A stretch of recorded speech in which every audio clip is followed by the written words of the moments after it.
லஞ்சுக்கு 2 சைடு சாதம் வச்சுட்டு பொரியலை சென்டரில் வச்சுட்டோம்னா நகராமல் இருக்கும் அப்படியே. இது வந்துட்டு வாழைத்தண்டு கூட்டு, அப்புறம் குக்கும்பர், குட்டி குக்கும்பர், இவ்வளோ தான். பெப்பர் உப்பு போட்டு கொஞ்சம் தண்ணி விடும், ஆனாலும் பரவாயில்ல, சாப்பிட்டுக்கலாம்.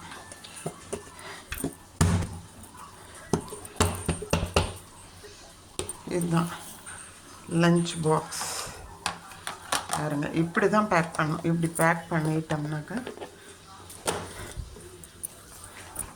அப்புறம் ஒரு ஸ்பூன் வைக்கணும். சாதம்லாம் சாப்பிடும்போது பெரிய ஸ்பூன் தான் நல்லது. சின்ன ஸ்பூனு ரொம்ப நேரம் ஆகும் சாப்பிட்டு முடிக்க. இது ஈஸியாக இருக்கும் குழம்ப வந்து எடுத்து ஊற்றி சாப்பிட்றதுக்கு. ஓகே, தேங்க்யூ ஃபார் வாட்சிங். டுடே லஞ்ச் பாக்ஸ் காமிச்சிருக்கேன் ரொம்ப நாளைக்கு அப்புறம். டெய்லி லேட் ஆகிடுது, காமிக்க முடியறதில்ல.